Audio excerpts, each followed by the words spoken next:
Voilà, donc nous allons reprendre notre enseignement. Nous avons jusqu'à présent fait le tour des questions relatives aux engagements formés par contrat. Donc on a découvert un peu cette notion de contrat et toutes les dispositions légales les concernant. Aujourd'hui, on va parler dans le cadre du titre 2 des engagements formés sans contrat. Donc, comme je l'avais préconisé au départ, les actes juridiques ne sont pas la seule source des obligations, car ils peuvent naître aussi, et c'est ça que j'avais expliqué à un moment donné, des faits juridiques. Il nous importe aujourd'hui de découvrir cet aspect des choses, cette manière de voir naître des obligations. Donc, ces obligations touchent tous les domaines patrimonial, extra-patrimonial et de la famille. Nous, pour ce qui nous concerne, on va se limiter à l'étude des obligations de nature patrimoniale parce qu'ils ont une relation directe avec le monde de l'entreprise. Alors, il y a deux aspects. C'est d'abord le domaine de la responsabilité civile extra-contractuelle, ce qui fera l'objet du chapitre 1, et à un moindre titre de l'obligation de compenser l'avantage reçu injustement d'autrui, c'est le domaine des quasi-contrats. Alors, qu'en est-il de la responsabilité civile contractuelle dans le cadre de ce que je viens d'énoncer comme étant les propos qu'on va découvrir dans le cadre du chapitre 1? Et il convient de parler d'abord des conditions et ensuite des effets de la responsabilité civile extra-contractuelle. Alors, bien entendu, cette notion de responsabilité, c'est quelque chose d'assez courant dans le langage, si vous voulez, au quotidien. On parle souvent d'engager la responsabilité d'autrui, on parle souvent de dommages et intérêts. En fait, il faudra d'ores et déjà distinguer deux choses. Jusqu'à présent, nous avons parlé du contrat, et en fait, la responsabilité qui en est issue ou qui peut en être issue, c'est la responsabilité contractuelle. Là, je parle de la responsabilité extra-contractuelle, c'est-à-dire en dehors de tout contrat. Alors, quelles sont les conditions de la responsabilité civile extra-contractuelle? Le droit marocain a posé les règles générales de cette responsabilité civile dans le cadre des articles 77 à 106 du Daïr formant code des obligations et contrats. Deux formes de responsabilité y sont distinguées. La responsabilité civile délictuelle pour faute prouvée et la responsabilité civile délictuelle sans faute prouvée. Ceci, en toute logique, nous permet de suivre un plan selon lequel on va parler des deux aspects de cette responsabilité. Et tout d'abord, la responsabilité civile délictuelle pour faute prouvée. Le principe de cette responsabilité est posé par l'article 77 et 78. Nous trouvons l'équivalent dans presque tous les droits. Ça veut dire, si nous faisons un peu le tour du droit comparé, on retrouve, si vous voulez, ces notions qu'énonce l'article 77 et 78 du Code civil marocain, qu'on appelle le DOC, Daïr, formant code des obligations et contrats. Que nous dit l'article 77? Tout fait quelconque de l'homme qui, sans l'autorité de la loi, cause sciemment et volontairement à autrui un préjudice est tenu à réparer le dit dommage lorsqu'il est établi que ce fait en est la cause directe. Donc, les termes de l'article 77 sont clairs. Tout fait quelconque de l'homme, qui, sans l'autorité de la loi, cause sciemment et volontairement à autrui un préjudice est tenu à réparer le dit dommage lorsqu'il est établi que ce fait en est la cause directe. L'article 78 nous dit « Chacun est responsable du dommage moral ou matériel qu'il a causé non seulement par son fait, mais par sa faute lorsqu'il est établi que cette faute en est la cause directe. » Vous voyez, les textes sont clairs et il en ressort que la responsabilité civile du fait personnel est engagée dès lors que 3 conditions sont réunies. La lecture de ces 2 articles nous permet de dire qu'en fait, les conditions de la responsabilité civile délictuelle pour faute prouvée sont d'abord une faute, un dommage et un lien de causalité. C'est-à-dire qu'il faut 3 conditions. Alors, pour ce qui concerne la faute, comme première condition, il y a 2 éléments essentiels qui apparaissent dans l'analyse de la notion de faute. 2 éléments, un élément objectif et un élément subjectif. Alors, l'élément objectif, il faut qu'il y ait ou qu'il s'agisse d'un fait illicite. Alors, il y a plusieurs définitions qui varient selon les auteurs, mais en règle générale, on peut dire que la faute peut être définie comme étant un fait illicite ou comme la violation d'une obligation préexistante. L'obligation préexistante, elle peut être de nature législative, réglementaire ou coutumière. Ou encore, on peut la définir comme étant une erreur de conduite. Erreur de conduite. La multiplicité des définitions ne va pas avoir une conséquence, si vous voulez, et en tout cas n'apporte pas de clarté. Ça veut dire qu'ici, il vaut mieux se contenter et de dire qu'à défaut de délimitation, si vous voulez, de la responsabilité, de ce champ de responsabilité, on doit considérer en fait que la faute est un fait illicite. Un fait illicite ou le non-respect ou une erreur de conduite, non-respect d'une réglementation ou d'une règle préexistante. Ici, vous constaterez que les articles 77 et 78 ont utilisé une formule très générale, ce qui permet en fait, et ce qui est suffisant, à fonder la responsabilité des auteurs des faits qu'ils visent sans qu'il soit toujours nécessaire d'une disposition suffisamment précise ou d'un texte législatif. Alors, ici, il y a lieu que j'apporte une petite précision. Il ne faut pas confondre la faute civile et la faute pénale. Il y a une différence énorme. Parce que la faute pénale, c'est le fruit d'une infraction par rapport à un texte préexistant qui relève du code pénal.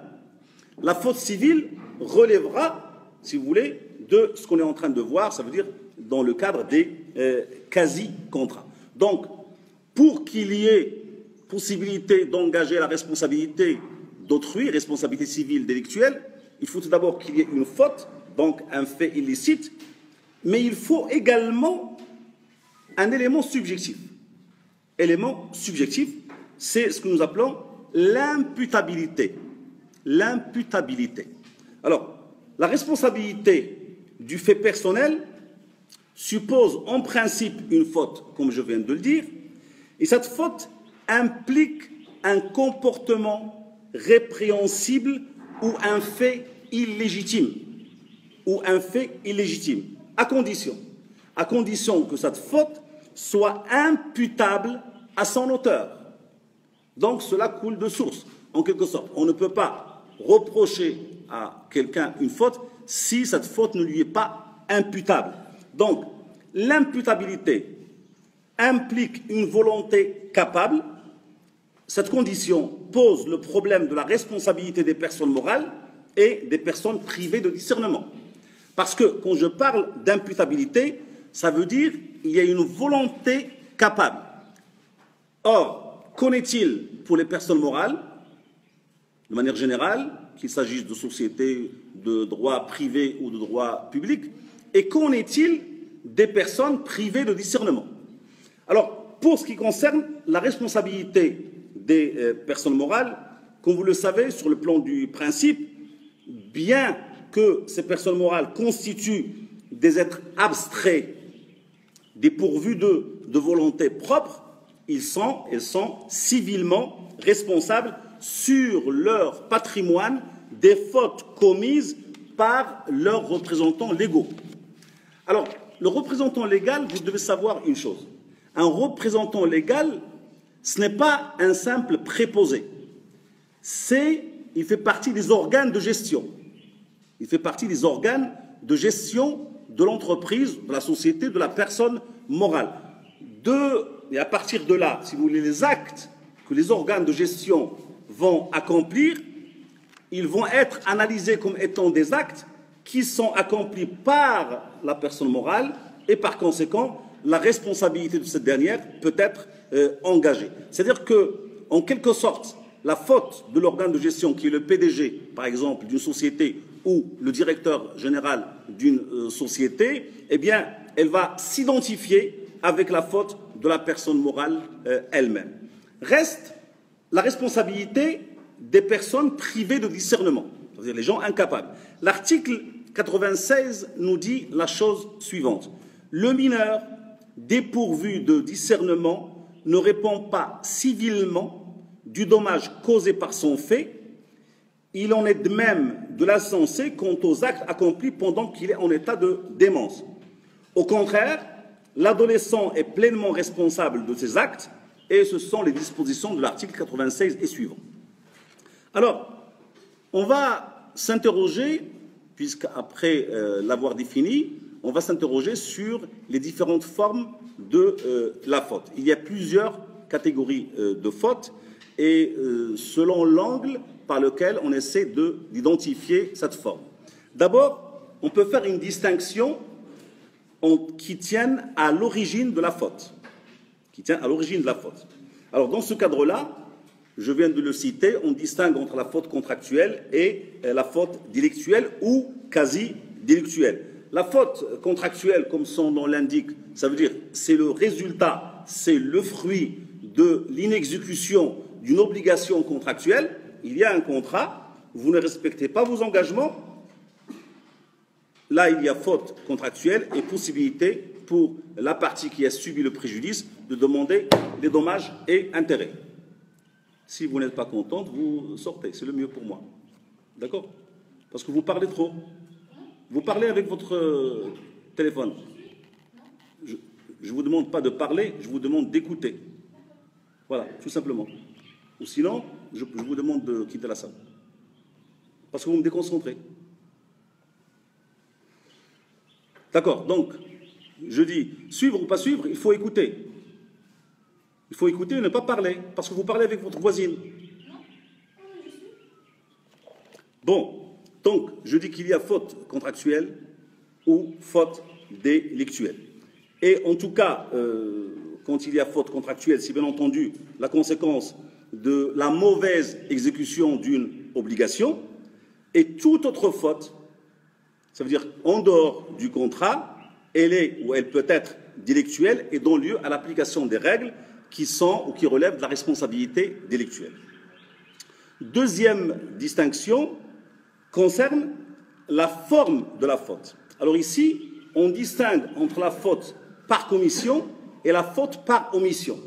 Alors comme son nom l'indique, bien entendu, ça veut dire commettre une faute par commission, c'est accomplir un acte positif préjudiciable à autrui. La faute par omission, en fait, va résulter d'une abstention. Là, on est dans le cadre de l'article 78, paragraphe 3.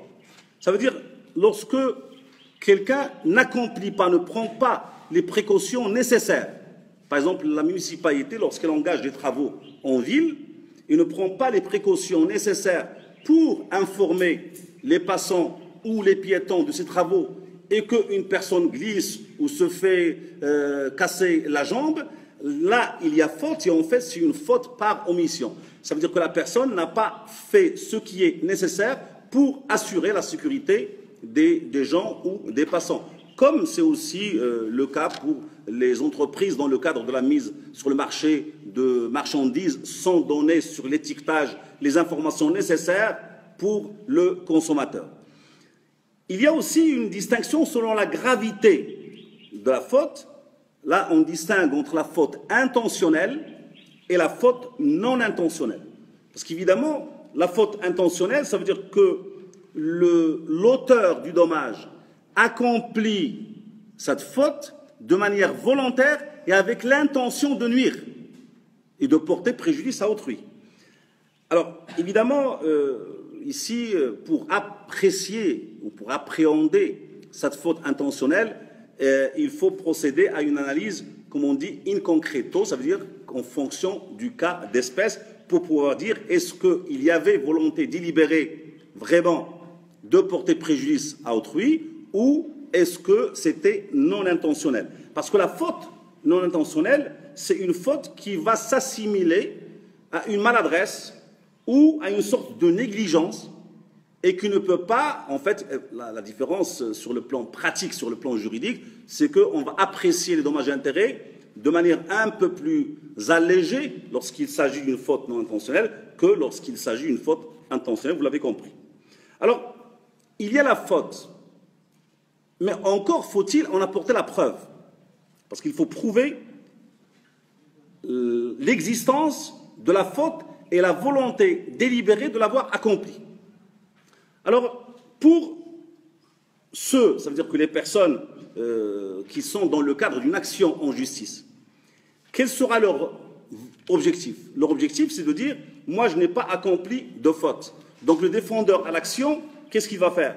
Le défendeur à l'action, en la responsabilité civile, va essayer d'écarter la responsabilité en apportant la preuve qu'il n'a pas commis de faute. Deuxième aspect, il va essayer de démontrer le caractère non fautif de l'acte accompli. Alors, il y a des cas que le législateur a prévus où effectivement, il nous dit le caractère fautif d'un acte va pouvoir être effacé dans le cadre de certaines circonstances, notamment la légitime défense, disposition de l'article 95 du DOC. La justification par l'ordre de la loi et le commandement de l'autorité légitime, article 124, paragraphe 1. Ou bien, et enfin, l'état de nécessité, par exemple, quand on ne peut pas faire autrement. Et enfin, le fait de la victime, parce que si le caractère fautif du fait dommageable est le résultat d'un comportement fautif de la victime, il n'y a pas lieu à déclencher une poursuite contre celui qu'on prétend être l'auteur de cette faute. Donc, il faut, premièrement, qu'il y ait faute. Deuxièmement, il faut qu'il y ait dommage, c'est-à-dire un préjudice. Alors, pour cela, le législateur nous dit qu'il faut la réunion de certaines conditions. Premièrement, le dommage doit être certain. Le dommage doit être certain. Alors, certain, c'est-à-dire qu'il est réalisé, le dommage est réalisé, ça veut dire qu'une personne a subi un préjudice physique ou moral, une personne a perdu une chance, une personne a subi un manque à gagner, tout cela peut être considéré comme étant un dommage certain. Alors, on peut s'interroger sur le dommage futur, qu'il faut distinguer du dommage éventuel. Parce qu'une personne qui est victime d'un accident de la circulation, qui subit un dommage, qui est privé de son travail, évidemment, il va demander dommage parce qu'il a subi des préjudices corporels, d'ordre corporel. Le dommage est certain. Maintenant, peut-être que cette maladie ou cet handicap physique qu'il a subi va le priver de travail et de travailler. Donc là, l'évaluation du dommage est fonction du cas d'espèce. Cependant, si on peut parler donc dommage certain, on peut considérer le dommage futur, il peut être aussi le fondement d'une demande en dommages et intérêts, mais en aucun cas on ne peut évaluer le préjudice éventuel. Il faut qu'il soit certain. Il faut qu'il soit certain et acquis. Le dommage doit être certain, le dommage doit être direct. Alors, qu'est-ce qu'on entend par la cause ou le dommage direct? Ça veut dire la faute qui a provoqué un dommage direct concernant la victime. Donc, le fait dommageable a fait subir à la victime un préjudice considérable. Il faut qu'il soit direct et il faut qu'il soit avec un caractère, ça veut dire que ce dommage-là doit avoir un caractère légitime. Pourquoi? Parce que si, par exemple, une personne détient une maison de jeu, les jeux, c'est interdit par la loi. Si sa maison vient à être incendiée, par exemple, il lui sera difficile de dire « j'ai perdu ma maison où j'organise des jeux illicites », parce qu'il faut que le dommage ait un caractère légitime. Quelles sont les différentes sortes de dommages? Et quand vous faites une action en justice, en général, vous allez évaluer, vous allez décrire l'essentiel des dommages que vous avez subis. Et là, on parle d'abord du dommage matériel. Le dommage matériel étant un dommage objectif, ça veut dire qu'on peut évaluer en argent. C'est une notion qui couvre le préjudice directement supporté par la victime. Le dommage corporel, c'est le dommage physique. Et là, il y a une sorte de mixité entre le dommage moral aussi et le dommage corporel. Et enfin, le dommage moral. Et le dommage moral, si vous voulez, c'est l'atteinte à des droits extra-patrimoniaux, tout ce qui touche l'honneur ou l'atteinte au sentiment par le décès accidentel d'une personne qui est chère, avec ce que cela a comme conséquence sur le plan affectif. Donc tout cela peut être évalué. Le droit marocain, dans le cadre des articles 77 et 78, a posé le principe de la réparation du préjudice moral de manière explicite, contrairement au droit comparé notamment, par exemple le droit français, où c'est le fruit de la jurisprudence. Alors, il faut qu'il y ait faute, il faut qu'il y ait dommage, et il faut qu'il y ait un lien de causalité.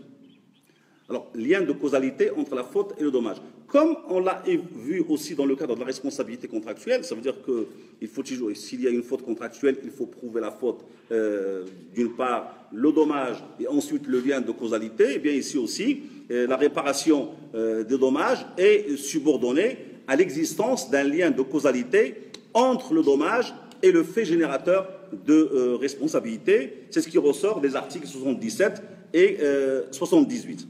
Alors, la causalité qui est retenue comme élément de la responsabilité civile est la causalité directe.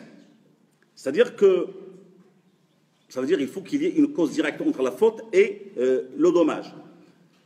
Maintenant, qu'en est-il de la causalité indirecte? Ça veut dire si une personne va subir un accident, il est l'auteur plutôt d'un accident, c'est l'inverse, il est l'auteur d'un accident. Que pendant le transport, la victime transportée est victime d'un accident de circulation, que sa situation s'aggrave. À qui faut-il imputer la faute? Est-ce que c'est à la première personne, le premier auteur de l'accident, ou y a-t-il moyen de répartir cette responsabilité? Donc, la jurisprudence part sur le principe de la responsabilité et de la causalité adéquate. La causalité adéquate. Il faut pouvoir établir un lien de causalité donc entre la faute et le préjudice, et pour pouvoir le prouver, il faut démontrer que les dommages sont provoqués par l'auteur de la faute. Mais il y a deux cas de figure qui peuvent s'opposer. Il y a le cas des personnes identifiées, qui posent moins de problèmes, parce que le demandeur, dans le cadre d'une action, va pouvoir ou devoir établir un lien de causalité entre l'activité du défendeur et l'inexécution par lui de l'obligation dont il était tenu. D'autre part, établir le lien de causalité entre l'inexécution et le dommage dont il demande réparation. Donc là, le lien ne pose pas de problème en règle générale. La question se pose lorsque le dommage a été provoqué par une personne non identifiés. Par exemple, le cas d'un automobiliste qui fait un accident et qui s'enfuit.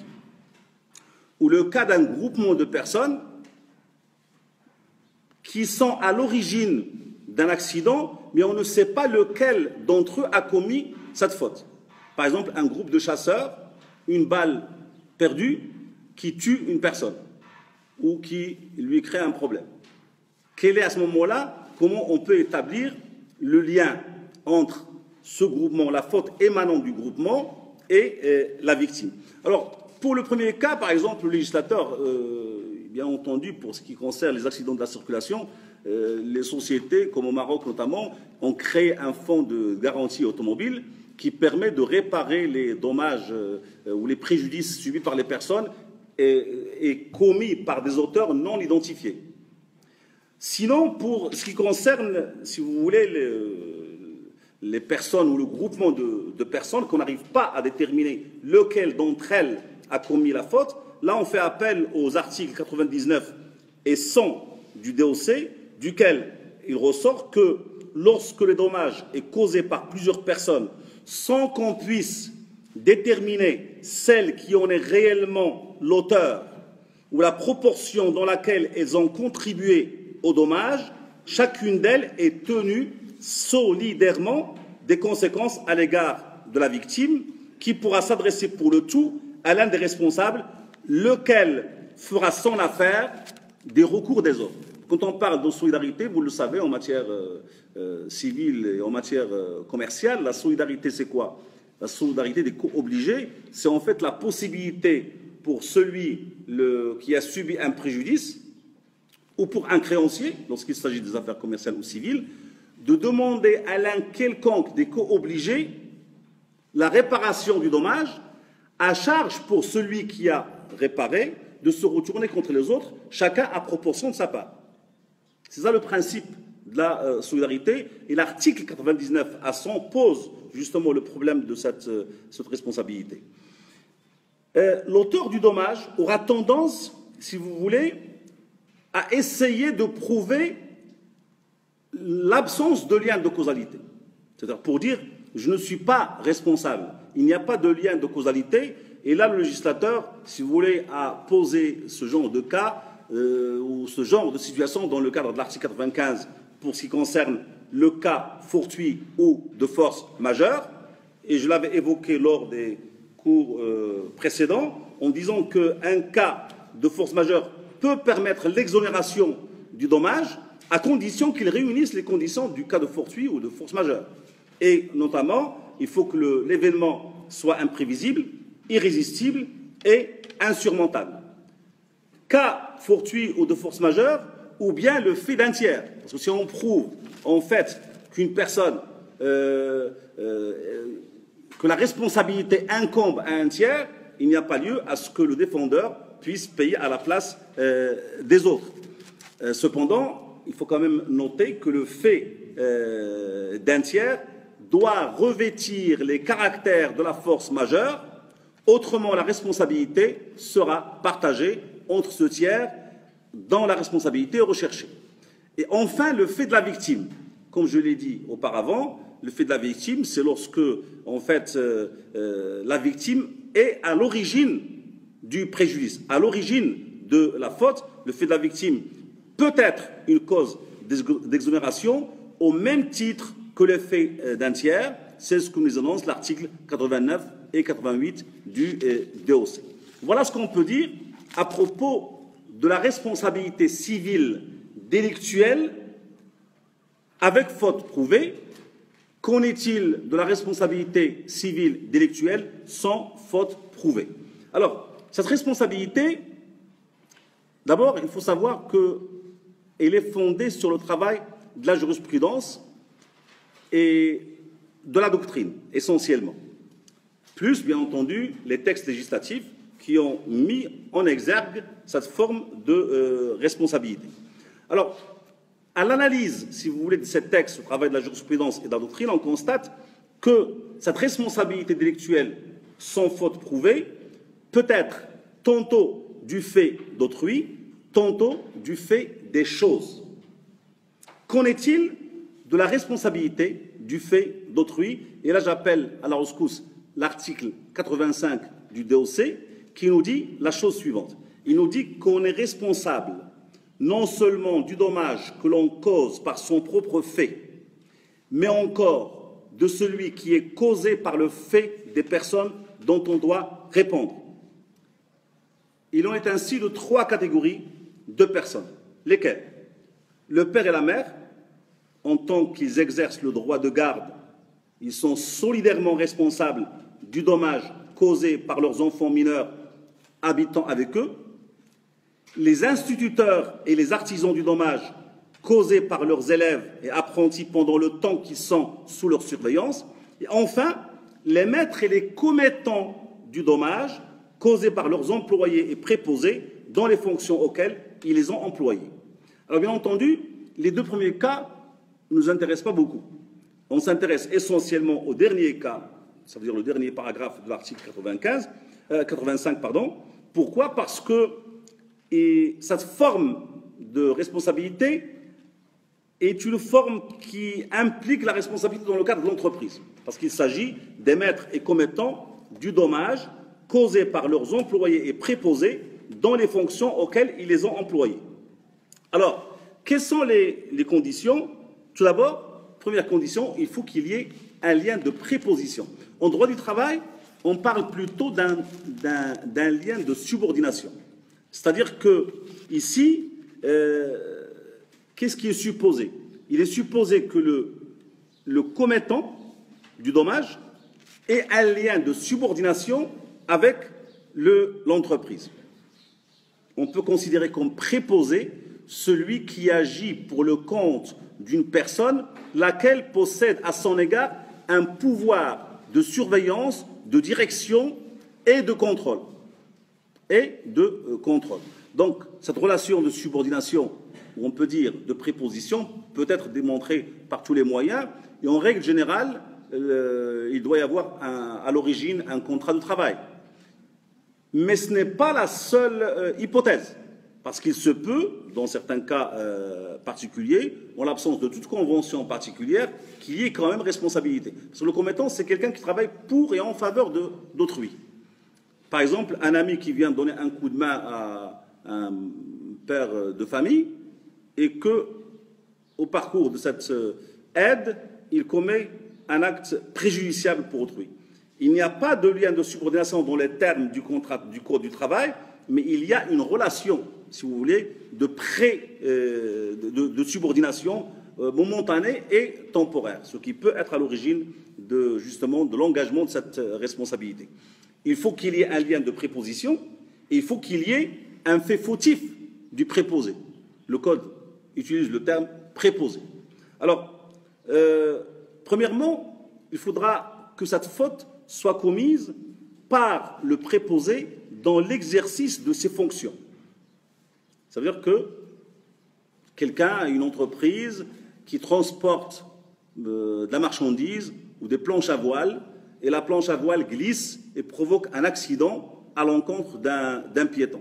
C'est-à-dire que c'est dans le cadre du travail. Là, en fait, il faut que ce soit dans le cadre de ses fonctions. Et à partir de là, lorsqu'il y a commission par le préposé d'une faute préjudiciable à autrui, il y a effectivement, du point de vue de la victime, une action possible contre le commettant. C'est-à-dire, dès que la victime apporte la preuve de la faute du préposé et du lien de préposition, la victime est en droit d'agir contre le commettant, directement lui demandant des dommages et intérêts. Cette présomption de faute, parce que c'est la base en fait qui est utilisée par le demandeur, cette présomption de faute pèse sur le commettant.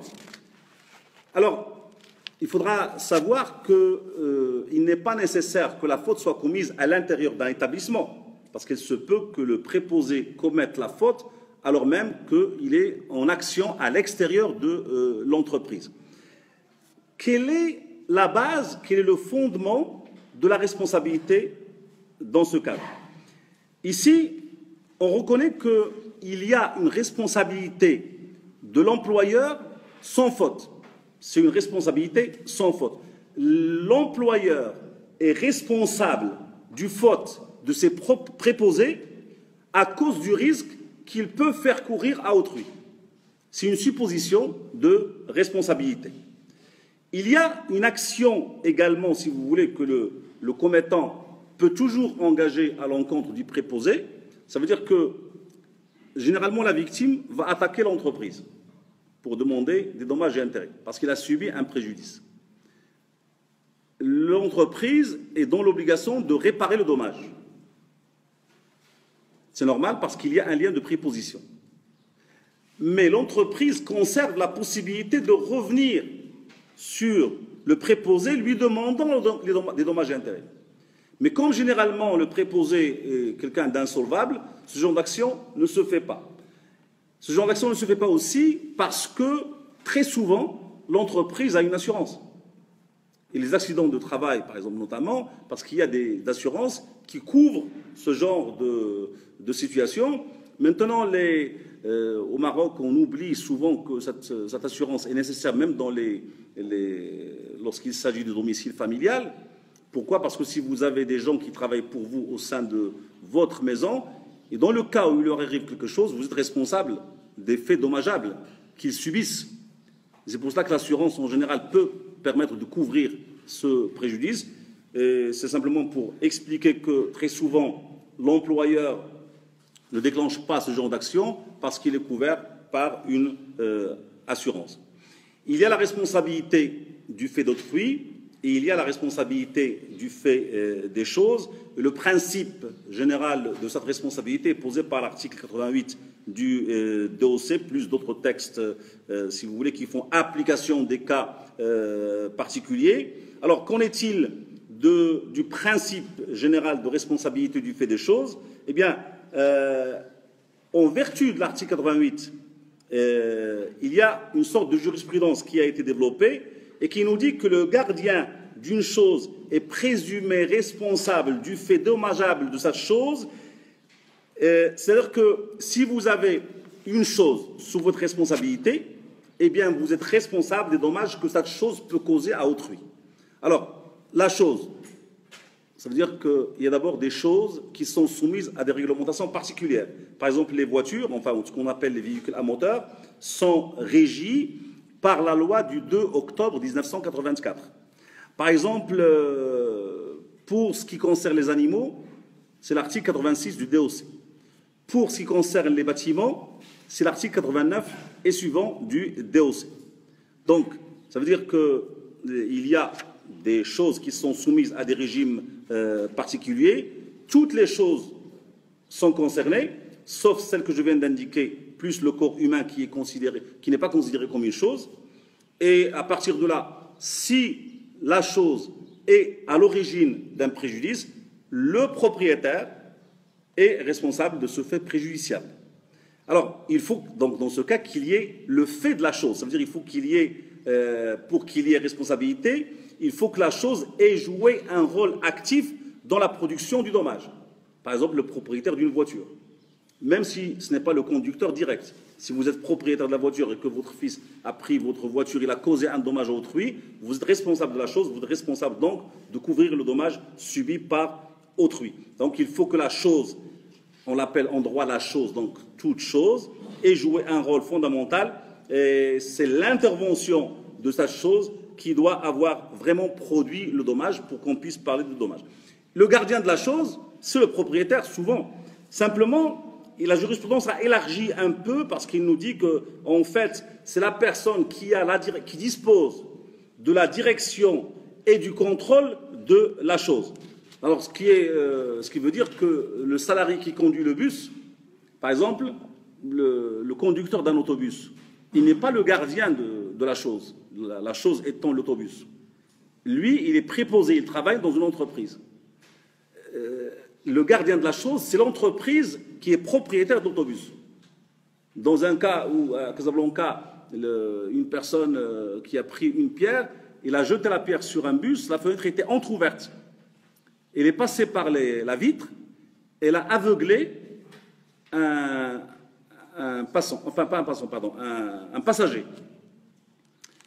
là, le tribunal a condamné la société propriétaire du bus au versement de dommages et intérêts, considérant que la chose, ça veut dire le bus, est la propriété de la société et que le chauffeur n'en est pas le gardien. Donc en fait, ce n'est pas l'usager qui est le propriétaire, ça doit être la personne qui a le pouvoir de contrôle et de surveillance.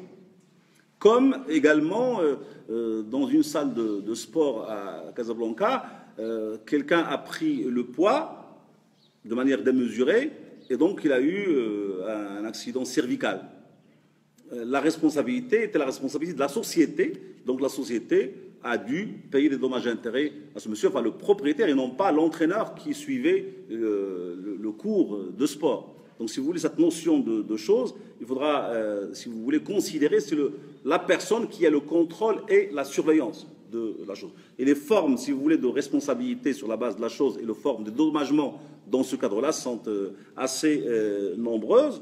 Maintenant, lorsque les conditions de l'application de l'article 88 du DOC sont réunies, la victime va pouvoir bénéficier d'une situation privilégiée. Ça veut dire qu'on facilite les choses, on considère qu'il y a une présomption de responsabilité à l'encontre du gardien de la chose qui est à l'origine du dommage.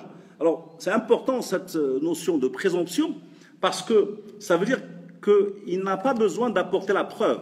La présomption, on suppose, on part de ce principe. Je n'ai pas besoin d'apporter une preuve formelle. Donc, ici, on est face à une présomption mixte. Parce que dans le cadre de la présomption, il y a deux formes de présomption, la présomption simple et la présomption irréfragable. Et là, on est en face d'une présomption mixte qui ne tombe que devant la seule preuve de l'absence de faute. Parce que quelle est la différence entre la présomption simple et irréfragable? Dans la présomption simple, on peut apporter la preuve contraire. Dans la présomption irréfragable, on ne peut pas apporter la preuve contraire. Ça veut dire devant un tribunal, si on parle de présomption irréfragable, ça veut dire qu'elle est impossible à éliminer, ça veut dire qu'on ne peut pas apporter la preuve contraire. Donc, la présomption de responsabilité établie par l'article 88 ne peut être détruite que par la preuve de l'existence d'un cas fortuit ou de force majeure, ça veut dire une cause étrangère et qui ne soit pas imputable.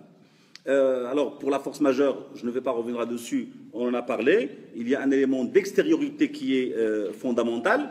Attention, si par exemple le conducteur d'une voiture ou d'un bus, comme c'est arrivé très souvent, par exemple qu'il a l'éclatement des freins, ce n'est pas une raison, ce n'est pas un cas de force majeure, ce n'est pas un élément externe. On parle d'élément d'extériorité, ça veut dire une perturbation d'origine externe.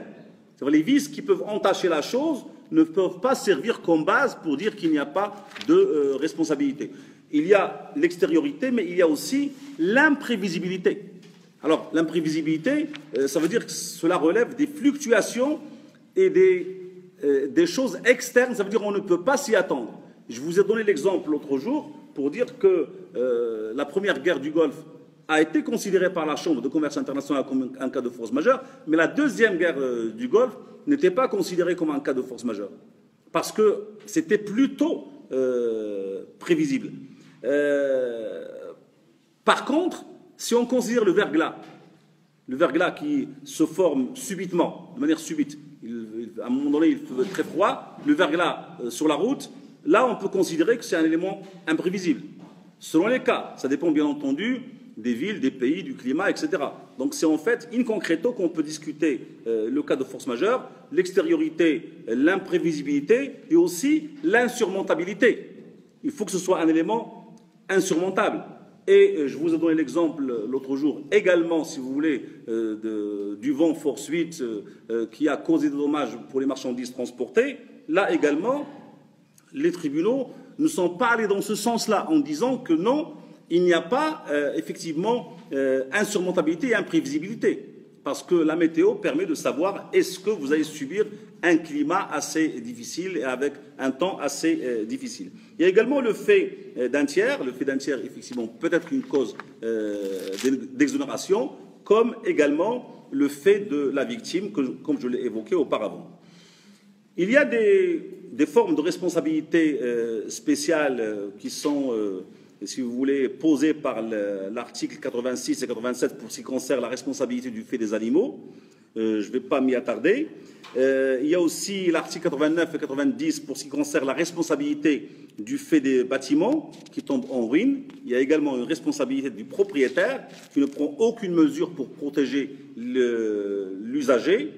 Et dans tous ces cas, on part toujours sur le même principe, ça veut dire arriver à déterminer la faute, arriver à déterminer le dommage et le lien de causalité qu'il y a entre les deux. Et comme vous le constatez, en règle générale, si vous voulez, il y a des cas où il faut vraiment apporter la preuve de la faute, et il y a des cas où le législateur facilite les choses en démontrant ou en partant du principe de la présomption de faute. Parce que parfois, lorsque vous dites vous subissez un dommage, par exemple un voisin qui fait de la publicité, qui fait détourner la clientèle au commerce avoisinant, effectivement, vous allez dire, bon, il a commis une faute en faisant une publicité comparative ou trompeuse ou abusive. Maintenant, quelle est la conséquence sur le chiffre d'affaires? Mais on suppose, il n'a pas besoin de démontrer que par rapport à cette action-là, il y a eu baisse, si vous voulez, du chiffre d'affaires. C'est-à-dire à partir du moment où il y a faute, les tribunaux partent du principe qu'il y a une supposition de faute, supposition de dommage et lien de causalité. Et on n'est pas toujours, si vous voulez, ça se traite cas par cas et en fonction des cas d'espèce, mais dans l'abstrait, si vous voulez, il y a des cas où vraiment vous devez démontrer la faute. Par exemple, dans une affaire, le tribunal de la Cour d'appel de Marseille a jugé, a condamné un automobiliste à verser des dommages et intérêts à la fiancée d'une personne qui a été renversée et qui en est morte. Donc là, c'est le dommage affectif, le dommage moral, mais comment pouvoir l'évaluer? Est-ce que ce mariage allait réussir? Est-ce que ce mariage allait aboutir? Est-ce que ça allait se faire? Mais il n'empêche pas moins, si vous voulez, à un moment donné, on part du principe de la supposition, de la présomption. Ce sont des notions aussi, le droit est plein de choses, si vous voulez, assez intéressantes. Le droit, c'est un domaine fascinant, en quelque sorte, qui fait jouer aussi la réalité, mais aussi beaucoup, beaucoup d'imagination et de fiction. Et c'est pour ça que, de temps en temps, on parle même de la fiction juridique. Ce n'est pas un vain mot. Alors, qu'en est-il du chapitre 2 que j'ai énoncé au début de cette rencontre, c'est-à-dire les quasi-contrats? Et les quasi-contrats, c'est la seconde catégorie de faits juridiques qui peuvent donner naissance à des obligations. Le législateur va énumérer 3 formes. D'abord, la gestion d'affaires. Deuxièmement, le paiement de l'indu. Et troisièmement, l'enrichissement sans cause. 3 formes. Je vais les parcourir très rapidement. Vous êtes toujours avec moi pour constater que, si vous voulez, j'ai bien distingué entre actes juridiques, ça veut dire le contrat, et les faits juridiques, ça veut dire ce que je viens d'énoncer, avec le deuxième aspect des choses, ça veut dire les quasi-contrats. Et les quasi-contrats, c'est la gestion d'affaires, le paiement de l'indu et l'enrichissement sans cause. Alors, pour ce qui concerne la gestion d'affaires, ce qui veut dire le fait d'une personne, le gérant, qui, sans en avoir été chargé, s'occupe des affaires d'une autre personne, le géré ou maître de l'affaire. Par exemple, l'exemple le plus courant, c'est de dire qu'un voisin va, à cause d'une tempête, faire des travaux en faveur de son voisin absent, mais sans que ce dernier lui ait demandé de le faire. Donc là, il s'est immiscé dans une action, alors même qu'il n'a pas été chargé de le faire. Ou bien un copropriétaire qui habite dans un immeuble, l'ascenseur tombe en panne, il le répare à ses frais, mais il est normal qu'il attende réparation. Il se peut que les gens lui disent « mais on n'a rien demandé ». Oui, et justement, c'est dans ce cadre-là que cette notion de gestion d'affaires intervient. Effectivement, le législateur a posé certaines conditions. Ce n'est pas quelque chose qui est ouvert. Il y a des conditions, si vous voulez, qu'il faut énoncer, et parmi ces conditions, des conditions objectives, par rapport à l'acte, notamment la nature de l'acte. Il doit obéir, cet acte doit obéir à certaines conditions. Et en règle générale, l'acte de gestion prend souvent la forme d'un acte juridique. Par exemple, lorsque le copropriétaire intervient en faveur des autres, ça veut dire qu'il intervient d'abord, il en profite lui aussi pour réparer l'ascenseur, là il y a un acte juridique. Donc c'est une opération de gestion qui consiste en l'accomplissement d'un fait matériel, soit sauvetage, soit une aide apportée à un automobiliste en difficulté, etc. Et la technique de la gestion d'affaires permet au gérant de demander remboursement des frais. Parce que qu'est-ce que va lui dire le voisin ou celui qui a bénéficié de l'aide? Il va dire, mais moi je ne vous ai rien demandé. Ça veut dire, vous rendez service, votre voisin est absent, il y a une tempête, vous réparez le toit pour lui éviter un malheur, et il ne veut pas rembourser. Donc, la notion de gestion d'affaires, il ne faut pas se méprendre, la notion de gestion d'affaires, en droit, si on veut l'interpréter en arabe, le mot est plus expressif. Parce qu'on va dire al-fodoli. Al-fodoli. C'est-à-dire la gestion d'affaires. La notion de gestion d'affaires en arabe. En français, elle donne l'impression qu'en fait, il s'agit d'une mission d'affaires. Non, ce n'est pas une gestion d'affaires, c'est simplement une terminologie juridique pour définir une personne qui agit pour autrui, en faveur d'autrui, sans qu'il ait été mandaté pour le faire. Il y a des conditions donc objectives concernant la nature de l'acte, mais aussi la qualité de l'acte de gestion. Et l'application des règles de gestion d'affaires suppose que l'acte de gestion ait été utile, notamment l'article 949. Alors, la question de l'utilité doit être appréciée en fonction du cas d'espèce, peu importe que postérieurement le caractère d'utilité s'atténue, parce qu'il se peut que quelque chose soit utile et nécessaire dans l'immédiat, mais par la suite on se dit oui, mais ce n'est pas utile. Donc le caractère d'utilité s'apprécie au moment de l'accomplissement de l'acte de gestion. Conditions objectives, conditions subjectives. Et ces conditions-là concernent d'abord le géré. Sur le plan de la capacité, sa capacité importe peu, qu'il soit capable ou non. À partir du moment, ça veut dire la gestion, l'acte de gestion est accompli, on ne demande pas à ce que le bénéficiaire soit capable ou pas. Simplement, il faut que cet acte ait été utile. La volonté, la question de la volonté n'est pas requise. Ça veut dire le géré, le bénéficiaire de l'acte de gestion ne doit pas avoir été d'accord. Parce que justement, s'il est d'accord, on sort du cadre de la gestion d'affaires. Le géré ne doit pas avoir voulu l'opération de gestion avant qu'elle n'ait été entreprise. Parce que si c'est le cas, là, il y a mandat. On va parler plutôt de mandat et non plus de gestion d'affaires. Et en même temps, le bénéficiaire de l'acte qu'on appelle le géré ne doit pas s'être opposé à l'opération de gestion. Donc, parce qu'il a eu connaissance, il ne faut pas qu'il dise non, je suis contre. Donc ça veut dire qu'il accomplit l'acte, le gérant accomplit l'acte de gestion, il n'y a pas eu accord et il n'y a pas eu opposition. Pour ce qui concerne le gérant, évidemment, cette question de capacité importe peu, c'est-à-dire que le gérant ait été pleinement capable ou atteint d'une incapacité, mais le contrat qui a été conclu par le gérant incapable avec un tiers peut être entaché de nullité, évidemment, dans les règles normales.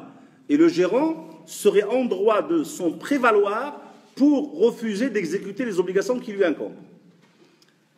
Il y a question aussi de volonté, et le gérant doit avoir agi volontairement dans le cadre, là on est dans le cadre de l'article 943 du DOC, c'est ce que je viens de dire, quand je cite notamment, c'est souvent le cas pour les copropriétaires, l'un d'eux accomplit un acte, prend en charge de payer l'électricité commune par exemple, les habitants, les copropriétaires peuvent ne pas vouloir rembourser, parce qu'il n'y a pas d'activité, on ne vous a rien demandé. On ne vous a rien demandé, mais le droit a prévu ce genre de situation. Et là se pose le problème des effets, justement, de la gestion d'affaires. Entre les parties, la gestion d'affaires, comme je l'ai énoncé, est source d'obligation, tant à l'égard du gérant qu'à l'égard du géré. C'est-à-dire que, pour ce qui concerne le gérant est tenu de 3 formes d'obligations essentielles vis-à-vis du géré. Premièrement, il doit apporter à la gestion tous les soins d'un bon père de famille, parce qu'il faut qu'il fasse le travail correctement, il ne faut pas qu'il le fasse n'importe comment. il faut qu'il rende compte de sa gestion au maître de l'affaire, article 946, et il faut qu'il mène à son terme l'opération de gestion dans laquelle il s'est engagé. 3 formes d'obligation. Le gérant, il a une obligation essentielle, c'est d'indemniser le gérant de toutes les dépenses qu'il a pu assumer. Il faut qu'il le rembourse. C'est évidemment le sens de l'article, c'est de dire qu'il faut que le gérant indemnise de toutes les dépenses, le géré indemnise le gérant de toutes les dépenses qu'il a pu assumer, des sommes qu'il a payées aux tiers avec qui il avait personnellement contracté, des intérêts, des avances, du dommage qu'il a pu subir ou supporter à l'occasion de l'opération de gestion. Ce sont les dispositions de l'article 949. À l'égard des tiers, les obligations du gérant, si vous voulez, la situation du gérant à l'égard des tiers avec lesquels il est entré en relation est différente selon qu'il a traité au nom du géré ou pour son propre compte.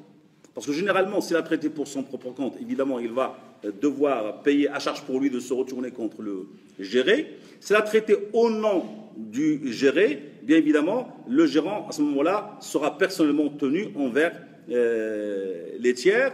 Donc là, on est, si vous voulez, dans 2 hypothèses qui peuvent effectivement avoir lieu dans la pratique. Alors, de ce qui précède, il apparaît que le géré est personnellement tenu à l'égard des tiers dès lors que le gérant a décliné agir pour le compte du maître d'affaires. Ce qui est rare, en général, dans la gestion d'affaires, parce qu'il n'a pas de mandat. Il n'a pas de mandat particulier pour le faire. Souvent, le gérant va agir en son nom pour le compte d'autrui. Et justement, cette notion est utile parce que d'abord, il permet de protéger les intérêts en présence, donc les intérêts des gens, des personnes, des voisins, des situations.